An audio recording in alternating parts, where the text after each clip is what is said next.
How's it going, guys? Sorry about the cicada noise. It's pretty loud, but speaking of loud, I'm going to change out the horn on my 2001 Chevy Impala. It's been a while since I've had a video upload because I changed jobs, so here you go. Here's a little short video. I'm going to see if I can change out the horn.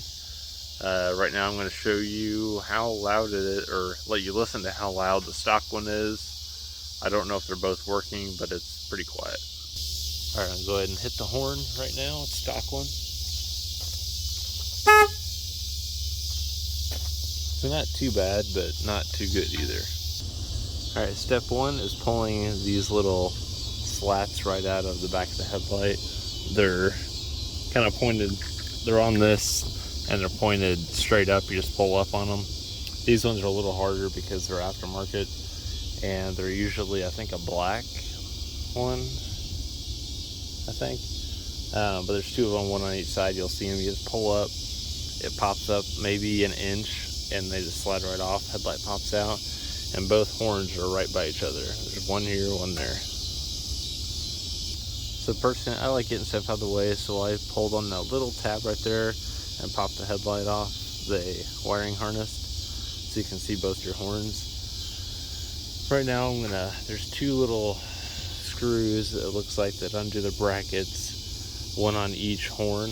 I'm gonna see if I can get those off. If not, I'm gonna take the whole bracket off and see if I can mount the two new horns.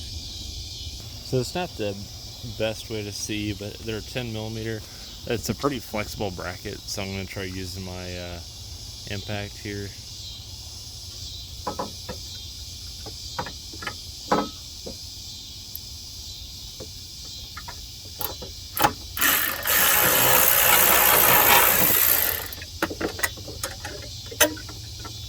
It came right off, but sadly enough, the washer went right down in there. Alright, by washer I mean the nut fell down. I retrieved it. I set it somewhere I'm not going to drop now. From what I see, the two horns are wired together. And then it looks like they share a ground, I'm guessing. Now, power is ran from one to the other. So, in that case, I'm going to undo the bolt on the other one, and we'll yank them both out and look at them. Alright, so now we got both horns right here. As you can see, they're hooked together. Power goes into this clip, and then it just transfers to the other horn. There's little quick clips here. I'm going to see if I can pop those off and see if we can reuse this same wiring on ours that we have replaced these, but we'll see. Okay, after looking at the new ones before even messing with the OEM ones, these are not OEM, these are just generic ones off of Amazon. I'll put the link in the description. It comes with two horns, but these spades are spaced out completely different than those clips. So they give you little hard wiring pigtails. So we're gonna go that method, I guess. Wasn't planning on it, but I didn't quite think about that. And in this kit, they give you a high and a low horn. This one has an H before, means high, and this one before has an L, means low. Different decibels. This one's supposedly 510 hertz. This one's 410. So I don't really know much about horns, but both 12 volt. Both have the same nut on them that the other ones take, so it's pretty much just wiring one to the other. And I guess you technically cut off the connector for the OEM wire, which I'm not really that much of a fan of, but is what it is. Alright, I have no idea where my strippers went, so I'm just going to strip these off with these ones and hook up positive, positive, negative, negative. Alright, so what I did is just hook the blacks to my reds and the green to my yellows. As far as what I've looked up, it doesn't matter what color is what for these, so I'm just going to hook up yellow to one side, red to the other side, really, and mount them on here. As far as high and low and where they mount, I don't think it matters either, so we're just going to stick them in here and see what happens, I guess. I'm going to go ahead and hook them up. and make sure they work first, and then we'll mount them fully. So right now I'm just gonna hang them off the bumper, and we'll see if this works.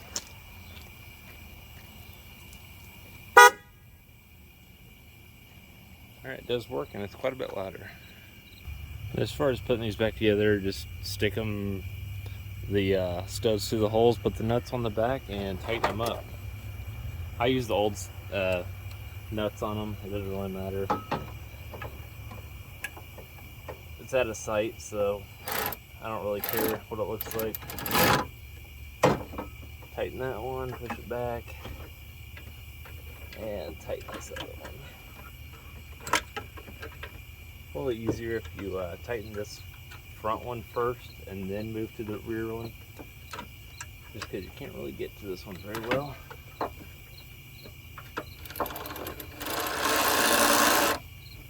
Pull that good.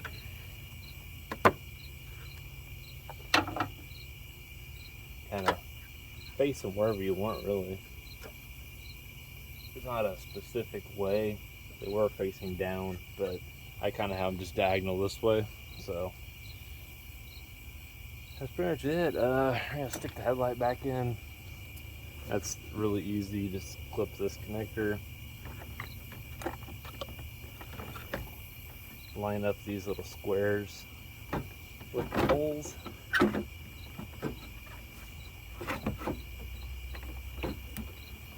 Tuck the little rubber in behind the fender. All the way around.